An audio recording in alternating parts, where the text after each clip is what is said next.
ഈ ഞാൻ ആദ്യം അതായത് ആ സതീഷ് എന്ന് പറയുന്ന വളരെ അറിയപ്പെടുന്ന ഒരാളാണ്. പുള്ളി നമ്മുടെ കോമഡി ഷോകളുടെയൊക്കെ സ്ക്രിപ്റ്റൊക്കെ എഴുതുന്ന സതീഷാണ് ഡയറക്റ്റ് ചെയ്യുന്നത്. അപ്പോൾ സതീഷാണ് എന്നെ വിളിച്ചത്, ഇങ്ങനെ ഒരു റോൾ ഉണ്ടെന്നാ വരണം എന്നൊക്കെ പറഞ്ഞു. അപ്പോൾ സതീഷ് ആയതുകൊണ്ട് ഞാൻ എന്താണ് കഥയെന്നോ എന്താണ് സംഭവം എന്നോ ഒന്നും ചോദിച്ചില്ല.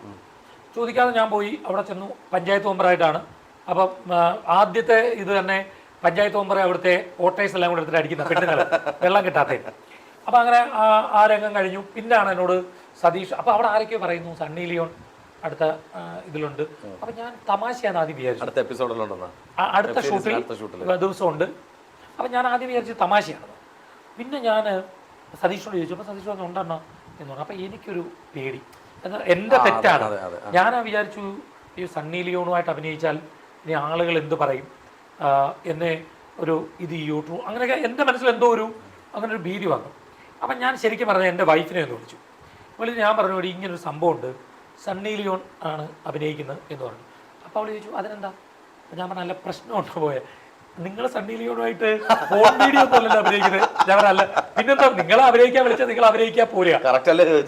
പിന്നെ പറഞ്ഞ അവര് നിങ്ങൾ ആ പോൺ ആക്ടർ എന്നുള്ള നിലയിൽ കാണുന്നത് കൊണ്ടാണ് പ്രശ്നം. അവരൊരുപാട് ചാരിറ്റി ചെയ്യുന്ന സ്ത്രീയാണ്. ഒരു കുട്ടീനെ എന്തോ വളർത്തുന്നുണ്ട്. എനിക്ക് ശരിക്കും അതൊന്നും അറിയില്ലായിരുന്നു കേട്ടോ. കുട്ടീനെ വളർത്തുന്നുണ്ട്. പിന്നെ എൻ്റെ സൗഹൃദങ്ങളിലുള്ള ഒന്ന് രണ്ട് പെൺ സുഹൃത്തുക്കളോട് ഞാൻ ഈ വിഷയം പറഞ്ഞപ്പം അവരെല്ലാം ഭയങ്കര ഇൻട്രസ്റ്റ്. അവർ പറഞ്ഞു ചേട്ടാ അഭിനയിക്കൂ, നല്ലതല്ലേ, പിന്നെ അവരോട് കൂടെ അഭിനയിക്കുക എന്ന് പറഞ്ഞാൽ അവർ നല്ല സ്ത്രീയാണ്, നിങ്ങൾ എന്തിനാണ് അവരെ മറ്റൊരു തരത്തിൽ കാണുന്നത്, അത് അവരുടെ പ്രൊഫഷനാണ്. മാത്രമല്ല അവരുടെ ഇൻ്റർവ്യൂസിലൊക്കെ എന്തുകൊണ്ട് അവരത് ചെയ്തു എന്നൊക്കെ പറഞ്ഞിട്ടുണ്ടെന്നൊക്കെ പറഞ്ഞു. ഞാനതൊന്നും കണ്ടിട്ടുണ്ടായിരുന്നില്ല. അപ്പോൾ അങ്ങനെയാണ് ഇതിൽ ഞാൻ അഭിനയിച്ചിട്ട് ശരിക്കും അവരുമായിട്ട് നല്ലൊരു സൗഹൃദം വന്നുണ്ടായി. അവർ ഇൻ്റർവ്യൂവിൽ ഒരു ഇൻ്റർവ്യൂ ഒക്കെ എടുത്തിട്ടുണ്ട്. അവരിപ്പോൾ പുറത്ത് വരും, അവരത് പറയുകയും ചെയ്തു, ഞാനങ്ങനെ ഹെൽപ്പ് ചെയ്തു എന്നൊക്കെ പറഞ്ഞിട്ട് സംസാരിക്കുകയും ചെയ്തു. പിന്നെ ഞാനൊരു അവരുമായിട്ടൊന്നും ഒരു കോൺടാക്ട്സ് പിന്നെ ഞാൻ പറയില്ല, എനിക്ക് ഡേറ്റ് ഓഫ് ബർത്ത് അയച്ചത് ഇപ്പോഴും എൻ്റെ ഫോണിലുണ്ടാവും. പക്ഷെ ഞാൻ അത് പിന്നീട് ഒരു മെയിൻറ്റെയിൻ ചെയ്തില്ല, മറുപടി കൊടുത്തില്ല. ഡേറ്റ് ഓഫ് ബർത്ത് ഓർമ്മയുണ്ടോ? നോക്കിയാലേ പറ്റുള്ളൂ. പക്ഷെ എന്തായാലും കണ്ട സ്ഥിതിക്ക് പുള്ളിക്കാരിയുടെ ഗുണങ്ങൾ എന്താണെന്ന് മനസ്സിലായി, തെറ്റിദ്ധാരണ മാറി. അതെ, തെറ്റിദ്ധാരണയൊന്നും ഇല്ലതേ, ഇതിപ്പോ എല്ലാവരും കാണുക. പക്ഷെ ഞാൻ പോയി, എനിക്ക് എൻ്റെ അഹങ്കാരം, ഞാൻ പോയി അഭിനയിക്കുമ്പോൾ അതെ എന്നെ ആളുകൾ ഇങ്ങനെ വിചാരിക്കും എന്നുള്ള എൻ്റെ പ്രൊഫഷൻ നോക്കി. അല്ല, ഒന്നാമതിലെ ശത്രുക്കളുണ്ട്, പിന്നെ ഇത് അഭിനയിച്ചു എന്ന് പറഞ്ഞിട്ട് ഇനിയും അതിനൊരു ട്രോൾ ചെയ്യാൻ ഒരു സാധനം ഇട്ട് കൊടുക്കണം, അങ്ങനെയൊക്കെയാണ് ഞാൻ ചിന്തിച്ചത്.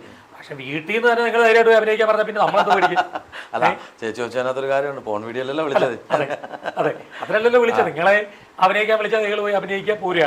അതില് പറഞ്ഞ വേറെ ലാഘവത്തോടെ ഞാൻ പറഞ്ഞോട്ടെ, തുണി കൊടുക്കുന്ന സീനിൽ അഭിനയിക്കാൻ വിളിച്ചത്, അപ്പൊ ധൈര്യമായിട്ട് അഭിനയിക്കാതെ പറഞ്ഞത്. അത് മാത്രമല്ല ചേട്ടാ, ഈ അവരെ കുറിച്ച് പറയാനാണെങ്കിൽ നന്മ ചെയ്യുന്ന ഒരു സ്ത്രീയാണ് അവര്.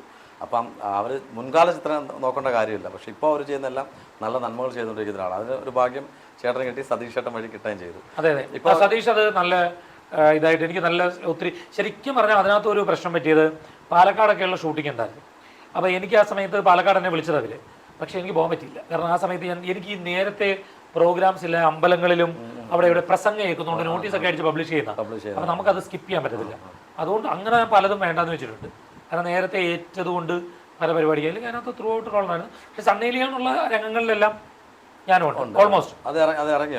ഇല്ല, വരാൻ പോകുന്നത് ഡബിങ് ഞാൻ ഡബിങ് കഴിഞ്ഞതേ ഉള്ളൂ.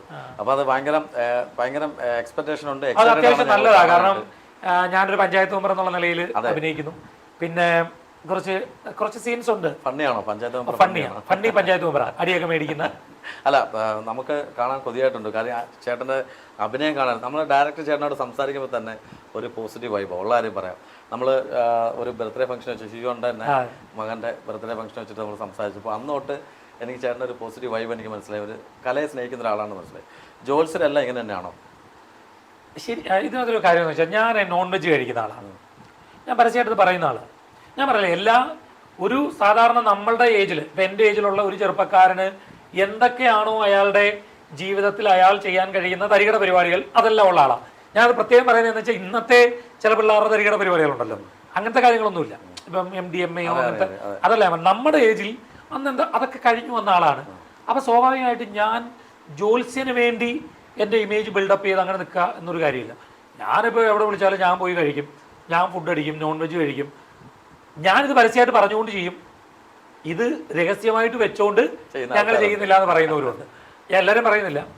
പിന്നെ ഞാൻ പറഞ്ഞില്ല, ഇത് ഒരു ജ്യോത്സ്യൻ എങ്ങനെ ആകണം എന്ന് പണ്ട് വലിയ കുറിയൊക്കെ ഇട്ട് 10 വിരലെ മോതിരം മാല ഇടണം എന്നുള്ളതിന്ന് ഞാൻ ഷിജുവിന്റെ കൂട്ടൊക്കെ ഞങ്ങൾ ഫ്രീക്കൻ ഡ്രസ്സ് ഇപ്പൊ നമ്മളെല്ലാം ഇടുന്ന പോലുള്ള ഡ്രസ്സ് ഇട്ട് നമ്മളങ്ങനെ ബുർമുടിയൊക്കെ ഇട്ടിട്ട് ചെത്തിയടിച്ച് കിടക്കുന്ന ആളുകളാണ്.